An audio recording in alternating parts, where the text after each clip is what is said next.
The following presentation was recorded live for the 18th Annual Convention of CALLERLAB. We take you live to the Aladdin Hotel in Las Vegas, Nevada, where our session is just getting underway. This is making the routine fun. The first thing I'd like to do, I know when I sit in an audience and I hear someone speak, I wonder where the thoughts come from. I wonder of their experience and what they have done. And I took the privilege by phone of contacting these two people to let you know what they do. And John Kwaiser, 44 years old, incidentally. I found out that he's married and has 2 grown children. Maybe it's not important to the situation, but that much, we're a little better friend of John's for having known that. He has started calling in '79. He's been calling full-time for 4 years. He's the accreditation chairman. He works callers colleges and on staffs of several caller schools, records with Chinook. He teaches lessons through A2.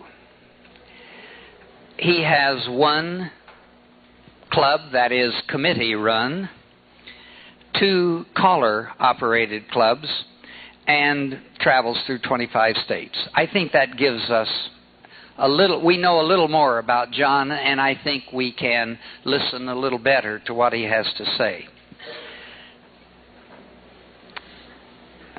Then we look at Laural, and we say immediately, how old is she? How many thought that when they've seen her? I think you did, because I did.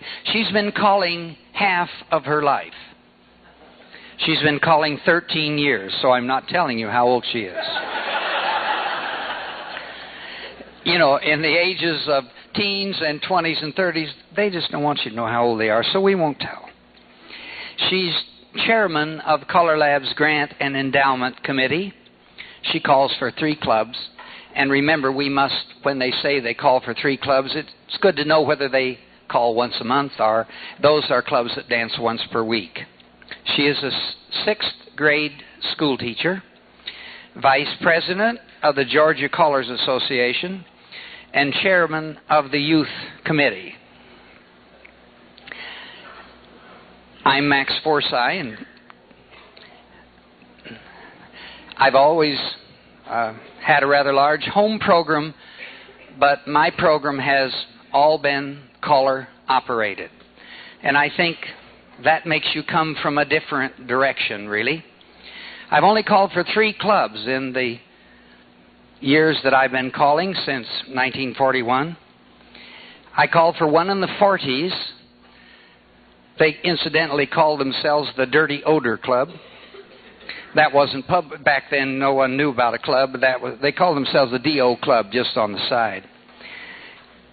And it was very interesting. I called once for a club in the 70s, where I was club caller for several years, and once in the early 80s, or in the 80s, for a club for 2 years. All the rest has been caller operated. And so I think when you walk in the door and set up your PA system, and the committees have done it, you know, you call your dance and take your bows and leave. It's a little different than a club-operated program. Used to operate many weekends. One year, I think I operate, or what, for a period of about 6 years, operated about 6 weekends, and worked for 7 weekends and weeks around the country. Okay, that has us all a little better acquainted. So we decided that we would put youth in the middle and let's not elaborate. Here's John. How old am I? 70. I started calling when I was a junior in college. Thank you, Max. I think. He said, I won't mention age. Well, I don't know if I should trust him or not. He'd probably tell me to do this or something. Anyway, when I was asked to be on this panel about making the routine fun, it didn't really give us a lot of area exactly what we should be covering. So what I'm trying to do, and I'm going to try to accomplish with my little presentation, is my idea on making the routine fun, and I think it all starts with the fact that if we're going to make the routine fun for the dancers, the routine has to be fun for the caller. And if we're not having fun, I'll guarantee you the dancers will not have any fun either. Yet it works the other way too. If we can create the dancers having fun, we will have more fun also as a caller.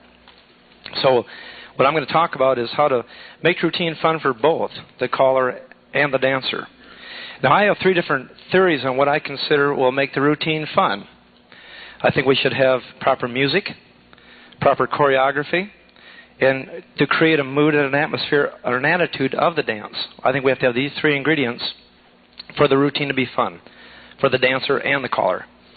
The music, we have to select good hoedown music and also good singing calls.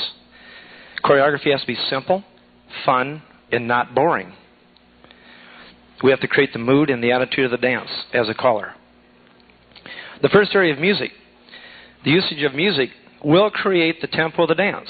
You can create an up-tempo or more of a laid-back atmosphere depending on the type of music you use. We've had music sessions at CALLERLAB, and none of these ideas are mine. These are all things I've learned from CALLERLAB from people with much more intelligence than I. Use of the music must be programmed into your dance. I don't feel you can walk into a dance, open up your record case, and start popping out a few records and throw them on the table and use them. Music, I think, has to be programmed to create the way the dance is going to start, how it's going to peak, and how it's going to end. There's certain songs that you'll pull out to use at a dance that if you don't like it, you're not going to do it as well as something you like. And I'll guarantee you the dancers know this. You may think you're pulling the wool over their eyes, but they can watch you with a hash record or a singing call that you're using at a dance, and the way you do it will create the attitude of the dancer. It will start setting and making the routine either fun or boring, wishing God wishes Tip would get over this guy's not enjoying that at all. So your music is very, very critical. Proper hash music is very critical. Using a real wild hash record during the middle of a workshop tip is not advisable. You want to use a record people can not have to be worried about the sound of the music, but more of what you're instructing. So hash records are very critical through the evening also. Too much up-tempo, busy hash music is not good, but it's needed in conjunction with the more laid-back, smoother hash records in your case. Because some tips, you're just dancing them, just kind of letting them roll along. And you may pick a real nice, something off a top, or one of your, maybe a singing call that's got a nice melody line to it, real danceable rhythm, and they can really dance along nice. So you want to, your hash records are very critical. I think all dances should have a sing-along. Not all. You can't do every dance you can't have a sing-along. But using a sing-along in a dance, you're getting your people involved in the dance. The routine now is not just you up there singing, it's them becoming involved. Somebody wanting to sing off-key and have a good time in the square. Or just giving them to sing along a song that they all like. During the Desert Storm, I ended every one of my dances with God Bless America. And everybody in the hall sang. And they went out of the hall singing God Bless America during Desert Storm. And I think that made the routine fun. Something that everybody could really relate to. Sing-alongs have to be used at the proper time of the dance. After doing a workshop tip and working them real hard, I'm not going to do a sing-along. I mean, you may want them to have fun, but you also get them thinking. I'd like to use a sing-along, depending on the crowd I'm working with, is when you have to use it. And that'll come down to creating the mood and the attitude of your dance, is when you do a sing-along. Show tunes are a lot of fun. You know, where you get out, maybe the caller has a pair of blinking sunglasses or sunglasses with windshield wipers on them, or plays little Al Jolson down on his knees and he's really going to show it, do a real showman-type act. A show tune's a good thing to use. But it's got to be used at the proper time. It cannot be overused. But that will make the routine fun for the caller and the dancer if it's not overused. So everything you do like this has to be done at the proper time to get the most effect. Use of songs that are aimed at dancers' ages. But don't lock in on one type of music. You walk into a hall and you see older people maybe. You may... He didn't catch that. You may think that you can use Hazel Eyes and Every Street's a Boulevard all night long because this is the age group and this is what they like. You don't know what these people like. They may like some of the newer country rock songs that are out. They may like something different. Don't assume. Be very versatile in your music and your singing calls to make the routine fun. Their caller may come in and use Hazel Eyes every dance because that's what he likes. Don't, as a caller, lock in on one type of music. Don't do all country. Don't do all Hazel Eyes and Every Street's a Boulevard. Don't do all neutron dance. And you've got to be very versatile depending on the crowd that you're calling to. And don't assume that they're going to like what you like. Be selective. Vary your music a little bit. Watch what they're enjoying and select some of that. And select something a little bit different that you like, that you think they may accept that evening depending on their body language. How are you getting along with the people? What's their attitude towards you? What mood has been created through the dance, through the evening you've been working with them? So very, very versatile with your music. Choreography. A lot of guys say, well, to make the routine fun, I've got to have some really far-out choreography. Not necessarily. Choreography, I think, to make the routine fun, has to be danceable. If it's danceable, the people are going to enjoy themselves. If fast doesn't mean fun, hard doesn't mean it's fun. And boring is just plain boring. Creative does not mean hard. Put on your thinking caps a little bit and pre-program your dances. I really strongly believe in programming. Because with programming, what you're doing is now you're creating something new and exciting to you as a caller. You've got an idea. You've got a plan you're going to walk into this dance with. You walk in with a plan. You're prepared. You're excited. So in turn, you work your plan. It's fun for you. And then it's fun and it's different for the dancers. It's not hard. It's not fast. It's not boring. Fun is taking the dance plan and putting it together. You have confidence and you're enthusiastic when you have a plan. It's not shoot from the hip. Fast. Good body flow is fun. Bad body flow is not fun. Good body flow is fun. We can put the fun back in the routine by seeing fun things happen on the floor that we created earlier while planning our dance. You watch the dancer's body language. It'll tell you a lot whether they're having fun. If you're up there having fun on the stage, they're going to have fun with you. Creative, yet not involved get-outs are a great way of making the routine fun. It doesn't have to be hard. It doesn't have to be real far out. It doesn't have to be left-handed. It doesn't have to be half-sashayed. What it has to be is something different than square through three hands and do an Allemand left. Something different than pass through and do an Allemand left. Just a little work on your part, little creativity on your part, make the routine fun for you as a caller by creating some different get-outs. Get-outs aren't hard to learn, guys. They're not hard at all. And by creating a little different get-out, you walk in there and you're excited because you're going to work this get-out during this tip. You may have something that's really fun, and you can lay the groundwork for it through your whole tip. And then you can drop this get-out on them, and they're elated because of something different. They didn't do a pass-through, wheel and deal, and square through three hands, and now get excited. It's something different. So work it, and they will really enjoy it. A lot of guys say, I can't memorize get-outs. I'm terrible at memory. I got to sight call everything. I just can't memorize. And that same guy's probably got 300 records in his case, and he knows the lyrics to every one of those records. But he can't memorize? See, creating something exciting for the dancers and for yourself takes a little bit of work. So you can't get lazy on it. They're going to have a session on the KISS method, and I truly believe in the KISS method. Keep it simple, stupid. Because what is simple to you, or what you may think is not really exciting to those dancers, could be really exciting. And they're having fun with simple little things that they can successfully dance smoothly. I'll do a lot of dancers say, I don't like APD and I don't like DBD. As callers using a little bit of forethought in planning your dances, you can come in and do some same-sex stuff. You have a lot of fun with it, but you can't overdo it. Get the four girls in the middle and have them doing a bunch of stuff that they can successfully dance. Then bring the boys in and have them do it to where they can successfully dance it all. but I always end up making sure the gals do better than the guys. So they have fun, you know. Because the gals, during lessons, I always say, now remember when you were in lessons, guys? You know, and you'd be riding home and your wife would tell you, boy, you sure know how to scoot back very good. I figured it out the first time. And the gals are always giving you heck because they learn quicker. Because they're better listeners. They've had to listen to us talk all their lives. They understand. They can listen real well.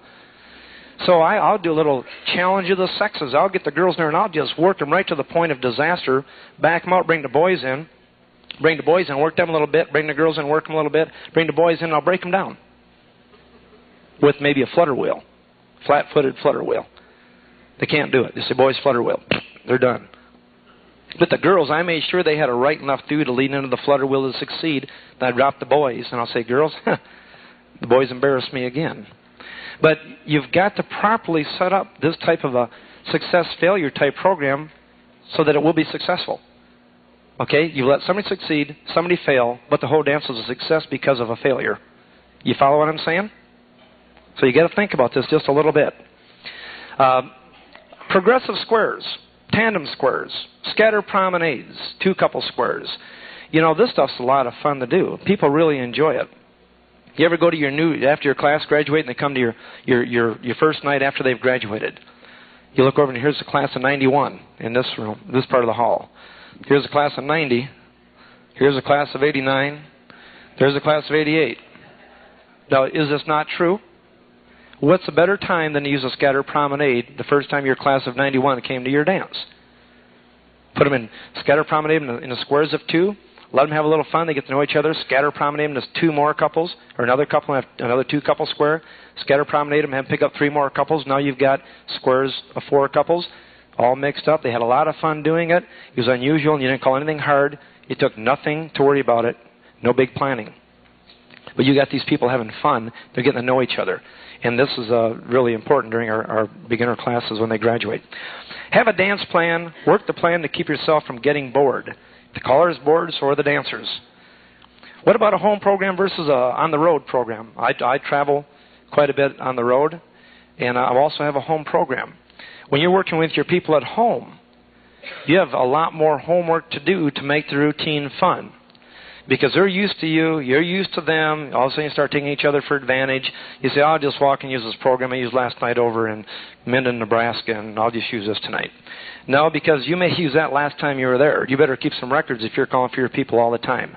Otherwise, you're going to be calling the same dance night after night, or week after week, or month after month, your home program. You're going to get bored. They're going to get bored. The routine is now not fun for you or the dancers. So when you're working at home, you've got a lot of homework to do. You've got to find things that are fun for those dancers. Don't use the same records time after time after time. We've got fabulous music available to us with all the different labels. Be selective. Get some good songs and give your people some variety, and they will have fun. You will have fun. On the road, you can go on the road and say, I'm going to be hitting a different town every night tonight. I'm going to use the same dance program, the same music all the way through. I got it easy. I can go play golf. That doesn't work either. Because after about 4 nights out, you've used the same records and the same material every night, you're bored. And I'll guarantee it, the people on the floor feel this. They know you're up there, you just hit play mode on your tape recorder that's in your brain. You're up there, you're just kind of going through the motions. You're singing calls, you've used the same time all the time, and now you're not quite as juiced up over your songs. And you may not realize it, there might be a square there that was there the night before. And they're hearing the same dance all over again. And I really feel that you have to change your program on the road and at home consistently to make the routine fun for you as a caller and fun for your dancers. It will be fun for the dancers. Study the use of music. Develop fun get-outs. And you'll have confidence. And create a mood and attitude at the dance. The attitude of the dance can be related totally by your attitude behind the mic. But more importantly than just behind the mic, the attitude and the mood of the dance will be created as the people are walking in the door. If you're standing outside and smoking a cigarette and everybody's walking in and you're standing there ignoring them, that's great. They don't know who you are. They're going to find out pretty soon. If you're inside and they're walking in the door and you're saying hello to people, shaking their hand, welcome to the dance, even if it's your not home club. If you're on the road, you don't know anybody. What better way to get to know the people than to meet them outside, talk to them. Visit with them before the dance, between the tips, during the rounds, or round dance with somebody. Get out and get to know these people. These people want to be your friends. Don't think you're somebody separate from the dancers. Be part of them. If you'll set up a good relationship with the dancers away from the microphone, they're going to be more receptive to you as a caller.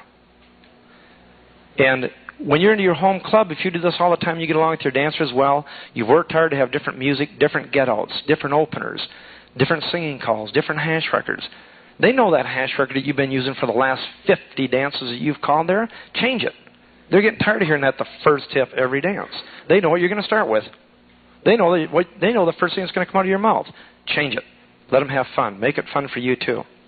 So you get to know the dancers, and you walk into your home club, and they say, "God, Bill's here again tonight. We're going to have a ball." You know, I mean, they're driving down the road, and all this excitement to get to the dance because they know they're going to have fun when they walk in the door. They walked in the door, and they're excited. You haven't done a thing. You dropped an on the record, and half the job is done for you. These people are ready to go. When you walk into Minden, Nebraska every year, or Kearney, Nebraska, or Los Angeles, I don't care where you go, or cross town to do a guest tip or a guest dance. If you're in there every year or twice a year and you come in, you put on a good program, you've done your homework, fun get-outs, fun music, sing-alongs, whatever it takes, and you're excited, those people are going to hit the dance floor so wound up that all you got to do is drop the nail on the record and not screw up the first thing out of your mouth, and you're going to have a good dance because they know that you're going to give them fun. And if you walk in there all the time and don't call a good dance, they're going to walk in the same way. You're going to have to find a way to get them turned on. And it's a lot easier to do it every time consistently, and they're going to be excited before they even get to your dance. My summary: be prepared, have a plan and work the plan. Be versatile. Be confident but not arrogant. Have fun, and it won't become just a routine. It will be a routine that is fun for the caller and, most important, for the dancers.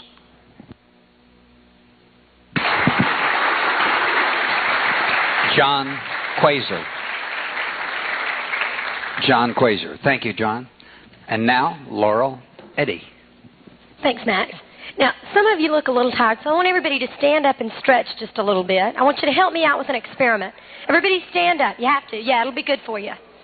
Stand up. No, we're not going to do any where you have to put your finger on your... Okay, everybody kind of stretched out. Dust off the seat of your pants real good. Dust it off real good. That's important. You have to dust off the seat of your pants. Okay, you can sit back down. Now, when you sit down, I want everybody to sit in your chair and sort of shift to the left and wiggle around a little bit. Some of you are not wiggling very well. Okay, now, shift over to the right and wiggle a little bit. Uh-huh. Now, slide all the way back in your chair and wiggle your back just a bit. Looked great. You know what you just did? You just cleaned almost every chair in this room. Uh-huh. You did. Now, if I had told you when you walked in the door that you were going to have to clean every chair in this room, I can hear the moans now. No. But you did it quick and easy. It was almost painless. That's what we as square dance callers have to do. We have to get the job done, but we don't have to let our dancers know that it's work. You don't have to tell everything you know every time you get on the mic. Keep them guessing. You'll make the routine fun. Imagine what a little ingenuity and creativity will do to your square dance program at home, as John was talking, when you come in every single week. It's amazing. There are three key areas that I'd like to key in on today to help us begin establishing a methodology for making the routine fun. The caller himself is supposed to serve as the leader and the director, and his attitude is to a great degree going to determine how excited his dancers become when they see him walk through the door. With so much at stake, it really proves that we've got to be on our toes all the time. We're the ones who make the not so interesting dynamic. Secondly, the club itself is going to project an image to an entire community or region. And the attitude that we as square dancers want to project is one of friendly, courteous dancers, but we also want to be competent dancers. And there are ways that we as callers can work with our clubs to help create that attitude so that we do have a lot of visitors. We have to be available to assist the club in coming up with those challenging new out-of-the-way ideas that's going to include everyone. And then lastly, I'd like to touch just for a few moments on some special teaching techniques to sort of boost your classes a little bit, help make them a little more dynamic and exciting. And by examining these three areas, I hope that we're going to be able to assimilate a new way for you to encourage and entertain your dancers every time you get up on the mic. You know, we as square dance callers are really jacks of all trades. We're supposed to be sound technicians and singers and choreographers and public relations directors, peacemakers, doctors, lawyers, Indian chiefs, the whole 9 yards. We have to be ready to meet every situation with grace and with finesse. We all have a bag of tricks that we take to every dance with us. We all know what our little gimmicks are going to be.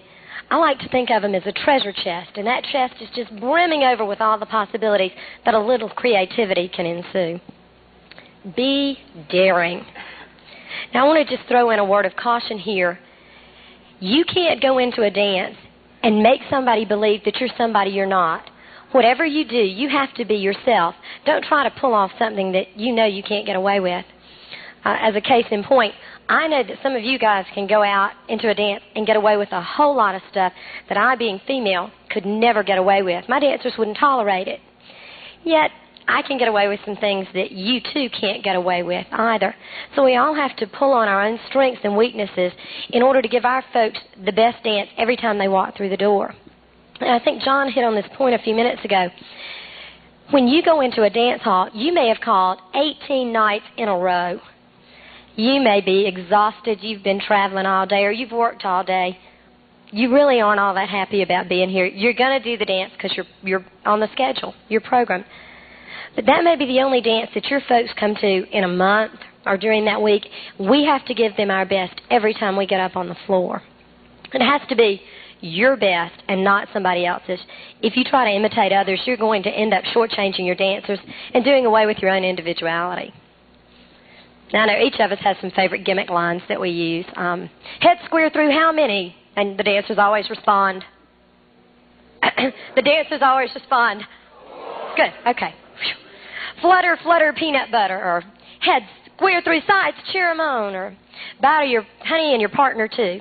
Any of those. We all have those, and they're great, especially when they're used correctly and in correct timing, in a correct time frame. There's a slight modification on that I like to use occasionally. And again, do all of these things in moderation. But this variation is where the caller gives the first part of the call and the dancers respond. We're going to try it now, okay? You respond after I give you the first part of the call. Head square. Do-si. Bend the. Boys. No, I was thinking trade. Uh-oh, here's our problem. If you're going to do something like that, which is great, be sure that you're prepared enough to realize that you're going to come across some calls that might be a little tricky. Now, you can take care of that problem real easily. Boys with each other, trade. Boys run to the. Great, no problem at all. Now, you can take this just a little further with a singing call. You can take a singing call and say, I'm going to begin abbreviating all my moves after the first figure. So once you've gotten to your corner, the first time you've gotten your corner and promenaded or home, I'm going to begin abbreviating, and I want you to just keep going, just keep on moving with this program. The first figure might be head square through, do-si-do, swing through, boys run to the right, do a Ferris wheel, pass through, touch a quarter, scoot back, swing and promenade. Fairly easy for most folks. By the fourth figure, you might be down to sides, go, do, sw, boys run R, Ferris, pass, touch, scoot, sw, prom. They've done it for you. They knew what you were going to do. They feel very, very confident with what's going on, and you've given them a chance to feel that they've been very successful. Now, you can't do that all the time, but it does work occasionally. Your folks pick up on it if you do it every single week. Another treasure that I think we often overlook, and John touched on it as well, is some of the other choreographic applications of squares. tandem squares, kaleidoscope squares, which I think you're going to get a chance to see that Gloria Roth does. They're beautiful. Where there may be another example of where two people dance as one person, and so you have four people as a couple. Any of those work well, and you can use them at any level of dance. You have to be prepared for that. You have to know what the move is going to accomplish if you're set up in some strange square formation. Say you're working with hexagon squares with 6 couples. You have to know if you can call relay the deucey. It works. You can do it. But you have to know where they're going to end up. If you don't, you may find yourself standing around looking at a floor of bodies and floundering for a quick get out, and there may not be one. So like the Boy Scouts, just be prepared. I'm a firm believer in spontaneity, and most of you can tell I'm not real tall. And there have been times when I was on at a dance, especially when I didn't have a stage or podium, where I didn't feel I had any contact with those back people in the back squares. So I'd jump up in a chair. My dancers didn't know what to expect. What is she going to do next? It just brought a sluggish floor to its feet. It really built the excitement up. I didn't have to do anything else because it was just enough for them to wonder what I might do. Keep them guessing. Something along those lines happened to me not too long when I was calling a dance out of state. I didn't know anybody in the building, and we got to the last tip, and every single person that could dance was on the floor, and that left one square with 7 people, and there wasn't another dancer in the building. And I really hated for the last tip to have those 7 folks sit down. I had hooked up my handheld remote mic earlier because I was doing it with some singing calls. And so I said, well, y'all just stay there and I'll put the music on and I'll come back and dance. And the looks that I got were pretty astounding to begin with. And so I said, hey, it's no problem. So I put the music on and I went back in the square and we danced. Our square danced, and some of the other squares sort of looked at us and fudged through. I didn't call anything real tough. And they fudged through trying to watch to see if we were going to be able to make it. And after the tip was over, after the dance was over, although I really hadn't planned this, people came up and said, okay, how'd you do that? How did you plan for those 7 folks to be there? I said, hey, the good Lord looks after fools and drunks, and I'm not a drunk, so I guess that leaves me in the other category. It all worked out beautifully. They didn't know what I might do next. Keep them on their toes. If you can keep your folks guessing, just lull them to complacency and then sock it to them. You're going to have a meeting out of the palm of your hand.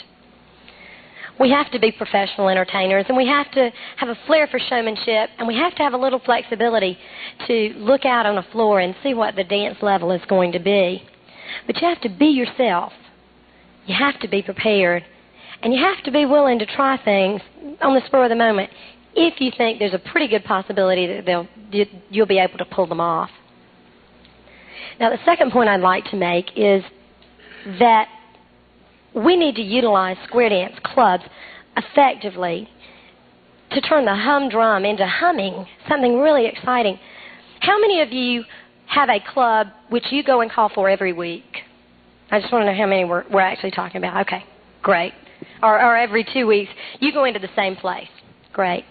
A lot of times those square dance clubs will come to you and they'll say, hey, we need some ideas on what to do, how to make this certain night something spectacular. We want to have some visitors in. What do we do? And too many times I've heard callers say, I'm just hired. I don't do that. I just come in, you tell me what time to be here, and I'll set up the equipment and I'll call you dance, but don't ask me to give you any ideas. What we really need to do is have a list prepared. We need to be ready when they come to us with those kinds of questions. You know, each one of us became involved in square dancing because we found it fun in some particular way.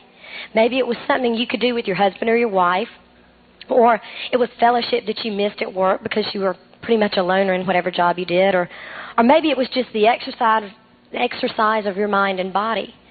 Whatever it was, we need to make a list of those facets and then find a way to utilize and to meet those needs, whatever they might be. I'm sure that most of you have been involved in a theme night of one sort or another where everything in the dance revolves around a theme. The music, the costuming, the food, the decorations, everything. A good source of ideas for different theme nights is from American Square Dance Magazine, and no, Stan didn't pay me to say that. He can pay me later if he wants to. They have a thing called the Best Club Trick. It's out every month. Some ingenious methods for making different special occasions fun. Some of those different theme ideas might be holidays. Any holiday's good. April Fool's Day, Friday the 13th, special eras of music like the 50s or 60s. One that I heard very recently, and you might even have time to still pull this off, is a club in our area does a hard luck dance. And they do it on April the 15th, Tax Day. Yeah. They all get together and they wear hobo attire or some other appropriate attire, and everybody brings something to put in a big pot of stew. It's great because the dancers are able to take what might normally be a pretty traumatic time in some of our households and turn it into something to look forward to. And you've not only given them something to look forward to, but you've given them the memories afterwards. So you're hitting before, during the dance, and after the dance. And that's what square dancing is about. It's a whole part of, becomes a whole part of your life. Excuse me. Many of you in your areas probably have done this for quite a while or are doing it now. We just began doing it as a Meet the Classes dance. It gives our new dancers in the area a chance to get together and proves that they're not the only ones who are struggling with spin, chain, through. Everybody's working at it, or recycle, or whatever their problem might be. They also get a chance to understand that we were all beginners at one time, and we're all always going to be working to learn together. In some areas, some of you are about to graduate classes. An idea that I heard very recently was the selection of a class valedictorian. You choose somebody, not necessarily the best dancer in the crowd, but the one who exemplifies the typical square dance spirit that we want to portray. That one who's courteous and friendly and perseverant, and who has a sense of humor. And you may even be able to give that person an opportunity to speak before the group at the graduation ceremonies, speak to the club members themselves, or to the caller. It gives that class a role model, and everyone has somebody to look to for a good example. Most of the time, the club is the backbone for the square dance activity. We as callers need to be prepared to provide some interesting variations on what we do every night. We have to put together a list of potential activities, of positive reinforcement exercises, and some assured successes so that our dancers look good, and more importantly, they feel good about themselves. Now, when people feel good about themselves, they're happy people. Happy people, when they get together, can break the monotony of any situation. If you want to see fun, just put some happy people in a corner of a room and let them go. You can just sit back and watch. Now, lastly, I know that all of us have special teaching methods and little things that we like to do. I'd like to just hit on a few of those, just as some possibilities for you. One thing that I like to do is walk and dodge. And I tell them, whether they be boys or girls, the walkers are always going to be the ones who load the groceries in the van. And the dodgers are the ones who are either opening or closing the van door, depending which way they're dodging. Everybody's closed a van door. Everybody loads groceries, probably most of us more than we want to. It's something that the dancer can store in his memory bank. He can use it to give him a point of reference as to where he's going. And it turns that humdrum activity of putting groceries in the van or in the trunk of the car every week a new sparkle. You're infiltrating their lives, and they're going to remember, oh yeah, this is like when I do walk and dodge. If you can convince your dancers that they need square dancing in their daily life, you've sold them on the activity. You've taken something that was old and familiar and given it a new twist. Another example of a teaching technique that I like is the concept of squeezers, and I researched this from somebody. When I teach spin, chain the gears, and relay the deucey, this is from standard positions usually, I say, okay guys, you've got a squeezer, so squeeze her arm. When you finish this move, you're going to end up with your same squeezer. They know who they're going to end up with, so it makes them feel comfortable. They begin to feel good about themselves. You won't believe the enthusiasm that they display when all of a sudden they finish this move and they realize, yes, I've got her. She's right here on my arm. This is my squeezer. And that's not only something you can do when you're teaching, but you can throw it in at your dances every once in a while, week after week. Have you got your squeezer? Well, relay the deucey, and when you find her, squeeze her arm. Real useful, and you want to be able to blend your class and club material as well. I've used a couple of different ways to teach square through. This is another one that I researched. Tell whoever's squaring through, whether you've got standard squares or boy to boy, girl to girl, whatever, that they're dancing on a card table, and that card table is 8 feet off the ground. And as they pull by for the turning action, they're going to walk around the edges of that card table. And if they turn the wrong way, they fall off. Now, a lot of times the dancers get so engrossed in where the card table is that they forget what they're doing. But it's great, and it gives them a mental image of what to follow, and it's something different. It's a different concept. Another way that I've taught square through is, and I usually do this from standard squares because I think it's easier, have all the men pull out a dollar bill and put it in the middle of the square. Well, they get a little antsy when you talk about pulling out money. And you say, now, you're going to get it back if you do this right. It's real easy. You just follow my instructions and you get your money back. Have them teach them square through, and as they pull by, they are to turn to keep an eye on that money. And as long as they can keep an eye on the money, everything's okay. They're turning in the right direction. But if they turn the wrong way, somebody may have a chance to snatch it out from under them. It makes for some interesting antics while they're moving along the floor. And the dancers will always remember where that money is. You have just have no doubt about it. Any little hint that you can give your dancers while you're teaching is always going to be helpful. And what you want to do is facilitate the learning process anyway. You have to be able to explain it in several different ways, so one of the ways may as well be fun. I don't know why I was chosen to share my ideas with you, but they are just that. They're ideas. Each one of you's got a little creativity, or you probably wouldn't have made it this far. You have to be willing to use that creativity to its fullest. Don't be afraid of it. Try things that are different. Use judgment when you're evaluating how much fun a floor can tolerate, though. Be yourself. Enjoy yourself. And in case those spontaneous moments don't just pop up, be prepared with something else. By doing that, you're going to increase the enjoyment for your dancers in your club and for the entire square dance activity. You're going to be getting rid of the dull routine, and you're going to be adding pizzazz and sparkle and life to your programs. So I want all of you to get out there and dust off the seat of your pants and clean some chairs and make the routine fun. Thanks.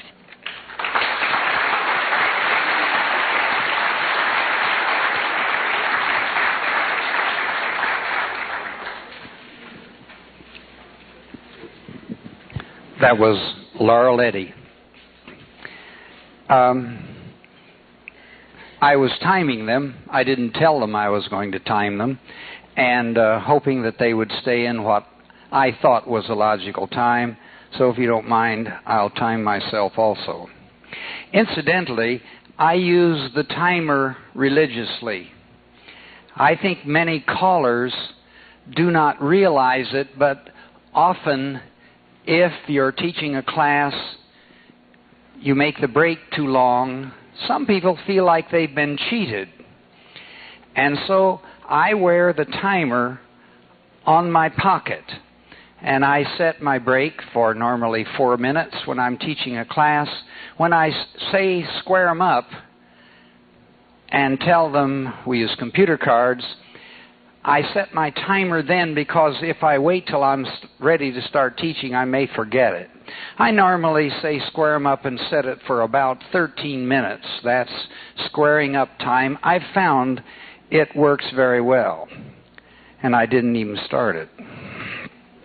Okay, I wouldn't be without my timer. Occasionally my wife borrows it for cooking, and then I have to go back home and get it, which is only across the street. This ends the front side of your cassette. Please turn your tape over and begin again.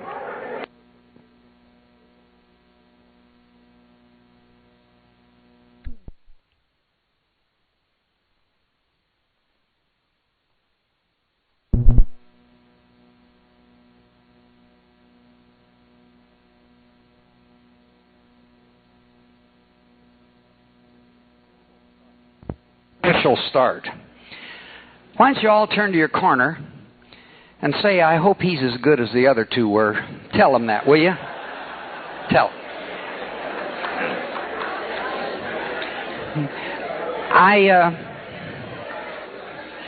I would like to put on official record you all have used the turn to your corner and talk to her.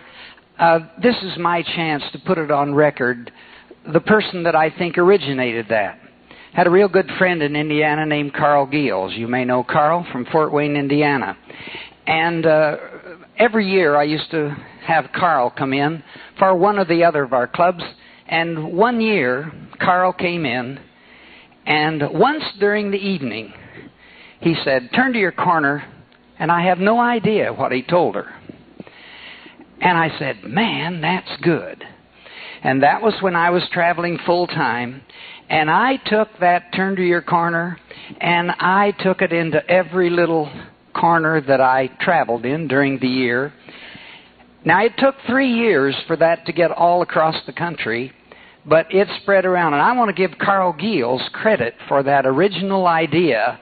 And I don't know whether he stole it from someone else, but you've all done it. And every time it happens, I smile a little more than you smile, because I had a little something to do with spreading it. The next year, Carl came in, a very clever fella, and he was dancing, and it was a Christmas party. And Carl said, go into the middle and yell, ho, ho, ho. And I said, man, that's good. I was leaving on tour 2 days later to do Christmas parties everywhere, and we ho, ho, hoed and hidey-hide and whatever else I'd think. And then I said, heck, it doesn't have to be Christmas. I can use that anywhere. So I used that, and I think many of you have used that. But I want to give Carl Giels credit for that. And it is fun, as a caller who's called a few years, to be able to know that somewhere along the line I passed something out around the country that has stuck on. I want to start because having contacted these folks by phone, I knew what they were doing, and I did not want to overlap any more than necessary. And I have a handout here, and I haven't handed it out. It's brown. Maybe we'll just hand them out or put them out later. And why did I put it on brown paper? Well, we ran out of white. And someone might think that's what it's worth anyway. I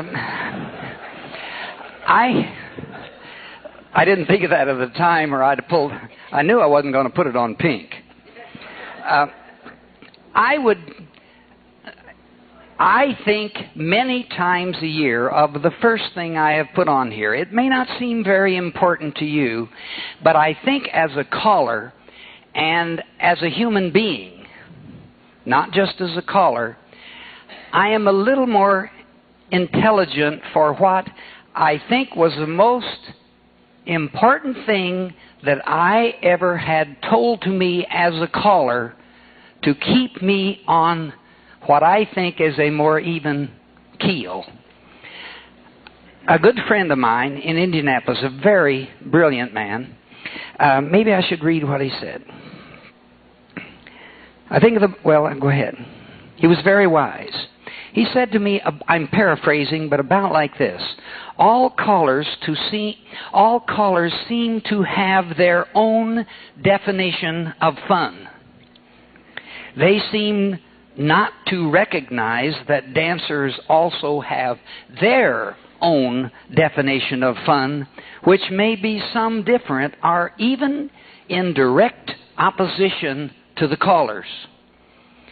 Now, we all think we know what's fun, but we don't stop to think that what we think is fun is not necessarily what they think is fun, and our job is to give them their fun and not our fun. I followed with that man a rather extended discussion. And I remember we talked about people's fun, and these are sort of the things he said. He says, some people, the only fun they have is to go out to eat. Some want to go to a bar for a couple of hours. some playing golf, some only playing golf with those who shoot 80, some watching some kind of TV, some reading a book, going for a ride, foreign travel, a symphony concert, etc., etc. So I'm always very careful when I carelessly use the word fun, because that fun is coming from me and not from the dancers. So I think the whole first page that I wrote here is, let's stop and think. We have all of these differences in every group, or at least we have them for a while. They may be missing next year or 2 years from now.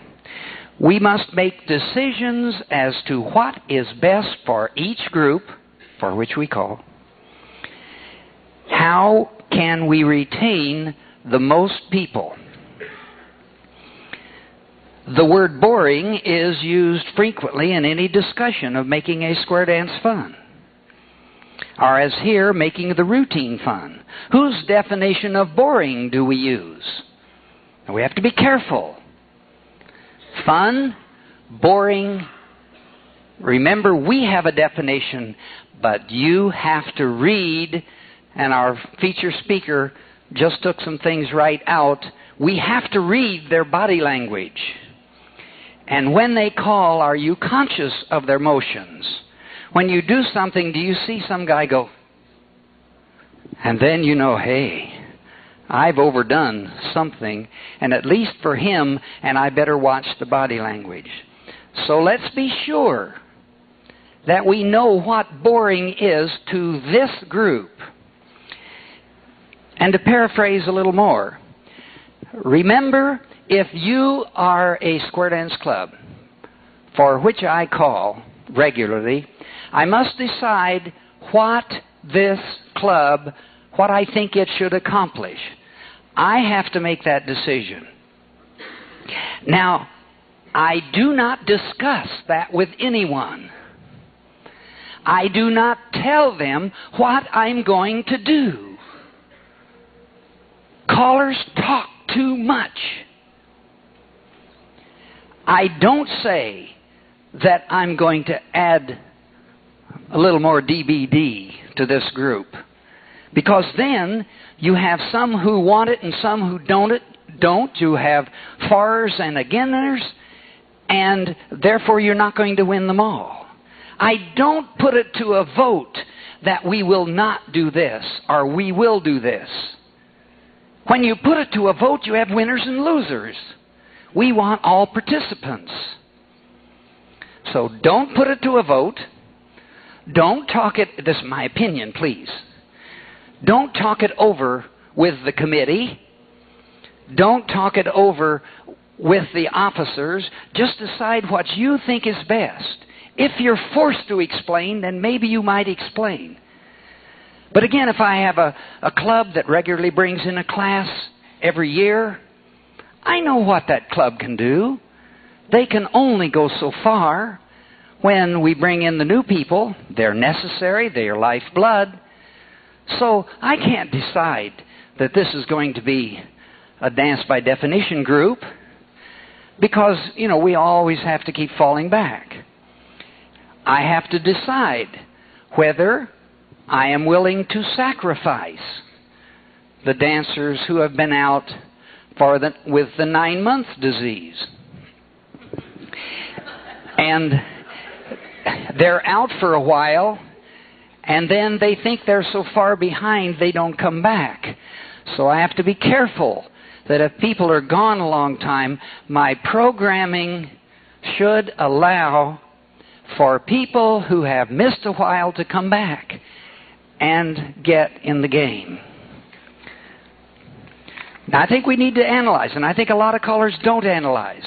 I think a lot of callers come in and call their dance without being sure that we have analyzed the people for whom we're calling. Let's say that I'd like to some of this you can read yourself. I would like to mention what I would say again, I have to be a little careful. Let's see who's here. I think the most angry I have been in the last couple of years was when you get your new dancers and they're out to their first dance and they're out to the first new voice they have heard, and I have encouraged them to go, and those callers do not know what to do.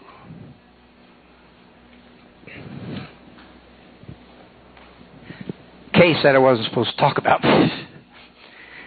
And I really am angry that a caller who claims to be a festival caller, a touring caller, all of that, and he is calling to this group, and he does not realize that he has a very tender situation. And I can be talking about your club when you bring the dancers into your club. First of all, when they first get in there, hell, they don't know who the heads are and who the sides are. At least they're not going to remember in the excitement. So I hope that when you bring those people in, that you do short routines, the first 2 or 3 things. Success, success. You say, oh, that's boring. Oh, no, it's not boring. What would amount to a singing call? And let them just do a little, an Allemande and a left and a right and left grand, and promenade home, and they say, hey, this guy's all right. We can dance, and do several things. If you're calling, if you have this situation, and the caller has a set routine that he uses to a particular dance, he has called it 1,000,000 times, but for the new dancer, they can't do that in 64 beats.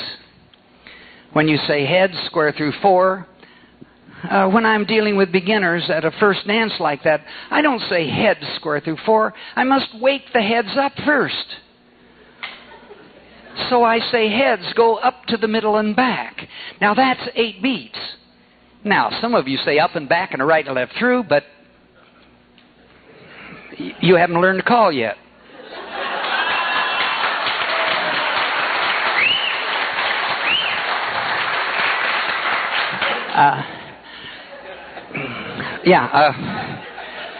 Well, anyway, I wake them up first, and we go up and back, and come on up to the middle, and come on back, boom, boom, and they are now awake. If I say heads square through 4, you know some of the heads are going to be 4 beats late. Now that means that square's gone.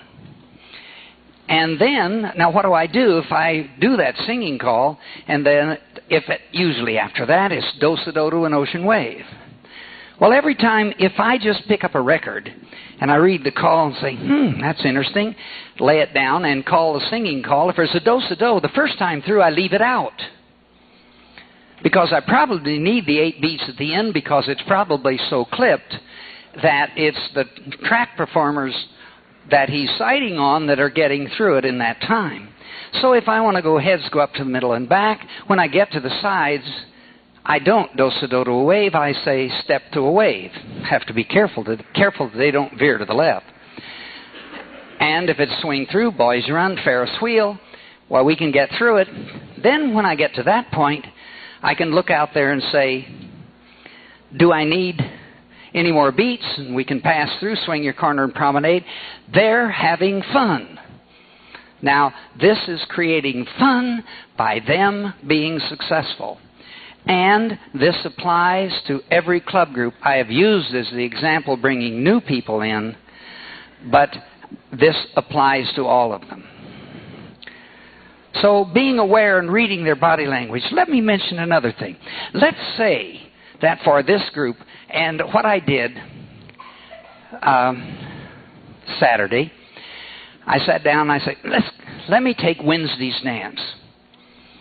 And let's say, what insurance did I take out at that dance in order to try to make it as much fun for those people as possible?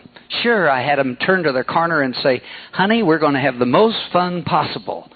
I always take the last sentence that I just said and see if I can turn it into something to say to their corner. If, for instance, I had just said, my wife loves to shop. She buys anything that's marked down. She went out shopping, came home with an escalator. Now, there's a shopper. And if I had just said that, I'd turn to my corner and say, honey, have you bought any escalators recently? You know, it's just the perfect turn. It breaks the ice. You force them to take another look at their corner. They might recognize her later. And we've broken the ice. We're ready to have fun with whatever I want. Let's say, and last Wednesday, I decided we had workshopped in the Plus workshop that week, and we had workshopped at our Plus class, which have been through with all the Plus figures for quite a while. I had had them do a left touch a quarter and a coordinate. Now, it really isn't that hard, except they panic when they see it coming. And I decided, you know, it wouldn't hurt to call that a tonight's Plus dance. Well, we were expecting 16 or 17 squares, and we ended up with 22, and we planned to serve food, and that's when you panic, when we're furnishing the food, and we wondered, we went to the deep freeze to see how many extra gallons of ice cream we could find. But anyway, before I started calling that, I decided I was going to do it tonight, and it'd be fun. I sat down with my checkers, and I brought them just, you know, you all know what those are. And I said, if I'm going to call something that is a little harder, and I want to save face and make as much fun out of this if I can, and not have some people feel it's a disaster, I want to call that coordinate from a left-handed column, but I want to get them out right now to a left allemande. And so I sat down, and these are my little notes that I had.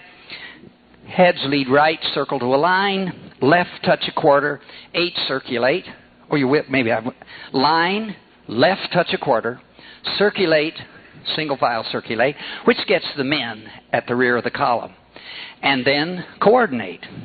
And I decided I like to call something harder the first time to prove to them that I should have walked it. Yeah, okay.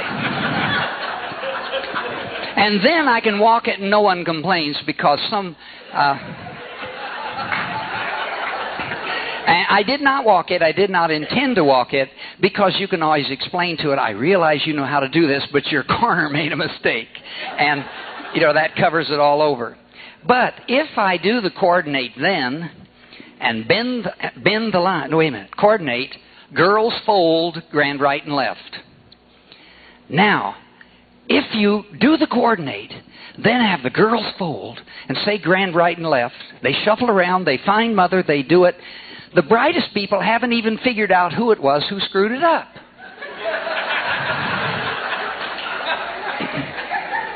And if you want to do something that is tricky, the ones who know how, they say, wow, look what he's calling. We did this week. And they just roll through it. And they have a beautiful time. But I went prepared. At the same dance, I thought, oh, heck, shoot. Let's do it just for fun. Let's get them ready for a load the boat and roll away a half sachet, and my time is up, and load the boat. Now, I said to myself, now if I do that, how do I get them out real fast? And I remembered, as a singing call I've used for years, head square through 4, star through, right and left through, and from that position, a load the boat gets you to a left allemande. You've all used some variation of it. Maybe you head square through, touch a quarter, scoot back, boys run, or right and left through, load the boat, allemande left, or swing corner. Well, I thought, hey, there it is. So I head square through 4, star through, right and left through, roll away with a half sachet. I know when we get over there, I'm going to be facing my original corner, And this will save face for everyone. Load the boat. You know how they do. They turn the wrong way, and they roam around. You see their heads go up, and they find no help from up there. But anyway, by being prepared, and this way I'm giving fun to those who like to do things. When I got there, box the gnat, change hands, Alaman left. I had saved face, and they didn't even know who was lost. And then, what did I do? I did the same thing again. I did it 3 times, and I was amazed at how well the floor did it. But if I'm going to try to have something that I think might be fun for this many, if I properly prepare, I can make it fun for this many. And this many over here, now they outweigh me. I think I better take this group. This many over here are still wondering what it was I was supposed to do, but I get off of it quickly enough. So, all kinds of fun. And now I think we are being recorded. If you have a question, if you would shout the question in as few words as possible, we will repeat the question and answer it. If you wish to direct it to John or Laural or myself, do so. Are there any questions?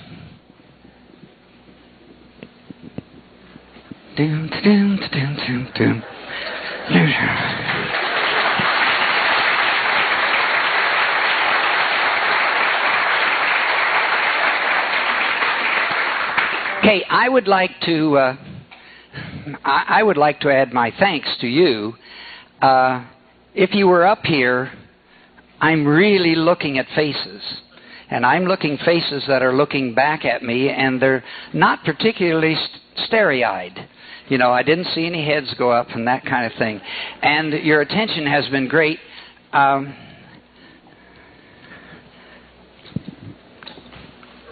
Anything you want to add? We're planning to be over in 3 minutes. 2 minutes and 31 seconds. Okay. One thing that I like that Max touched on that is something that I do, and 2 years ago I never believed in this, but now I'm a firm believer in it. He talked about the first tip, heads up to the middle and back to wake them up. You know, let them succeed, let them win. And I believe in building confidence quickly between myself and the dancers. I want them to believe in me, and I want to be able to believe in them, and we can have a good time. I always start my mainstream dance, and I'm talking mainstream, which I call the greater percentage of, with 2 singing calls. Because at that point, you're playing music that people really enjoy. You're not getting in anything creative as far as any choreography. You're allowing them. They didn't drive all the way to the dance thinking square dancing. They may have been talking about the addition they're putting on their house. So when they walk into the dance, they're not tuned in to go into some high choreography immediately. So a couple of singing calls right off the bat just kind of lets them relax, gets a little confidence going, and gets them into the mood of the square dance. So I just kind of start with two singing calls, the first tip. Why don't you come put it on the mic? Yeah, a word association in teaching linear cycle, that's a heck of a lot of fun. I stole this myself. But tell them, remember this. This is the 4 attorneys. Hinge, fold, follow, and peel. Okay, I want to mention one little thing that Laural mentioned, a few little things in teaching. I'd just like to mention really one. Well, I'd like to mention 2 things. If you want people to have fun, you have to try to get the situation good. Callers, you should be responsible for ventilation in the halls where you are. You should be responsible. If you go in, you've never called for them, and this thing's hot, and you know it's going to get out of control, you should go say, hey, where can you turn on a fan, and that kind of thing. I want to mention one thing in teaching spin chain through. You know how on spin chain through, when the 2 people trade in the middle, the in person starts roaming around, hunting for hands? When I'm teaching it, you know, you have them turn half, centers 3/4, and form a wave. I say stop. Now you men in the middle, look at the man that's on the end. Turn to him and say, stay.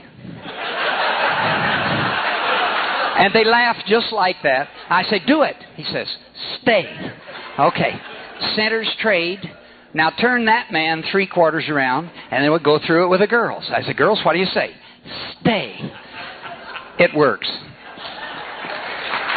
Thank you all for coming. My thanks to John and Laural. And if there are any extra copies of those, would you bring them up and put them here on the table? Here's some more. I got them back to some of you anyway.